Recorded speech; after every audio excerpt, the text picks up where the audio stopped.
Hey everybody, Storm Chip Meteorologist Jason Myers here. Friday, August 29th, 2014. Last Friday in August, and by the time we see each other next week, looks like it's going to be the 1st of September. Yesterday's severe weather actually brought a few tornadoes, all of them very minor, so nothing too terrible. We did see a little bit of damage in Kansas with some windows blown out, some trees knocked down. It looks like this tornado in South Dakota was very minor, just a rope tornado. Nothing too terrible, but some severe weather nonetheless, and quite a bit of activity in the Texas Panhandle as well. Remember, we were watching that boundary from northern Texas up through Iowa, and it looks like most of the activity was in Texas and Oklahoma, with a little bit in Kansas and one more incident in South Dakota. That's what we saw yesterday. Today, all of that is shifting to the north. Look at this morning. We're seeing some showers and some storms in northern Minnesota, northern Wisconsin, starting to work its way over to the UP in northern Michigan. I think this area here is going to be our general hotspot.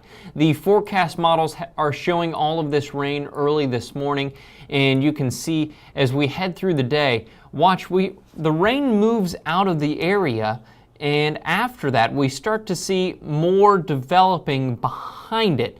And this is all part of a little trough. It's a cold front at the surface, but a trough in the upper levels of the atmosphere. And out ahead of it, we're seeing a lot of that activity that is giving us a small potential for some severe weather. Notice no slight risks today, just a general risk of thunderstorms across much of the country. Some strong wind potential from Oklahoma all the way up to Wisconsin and the UP of Michigan.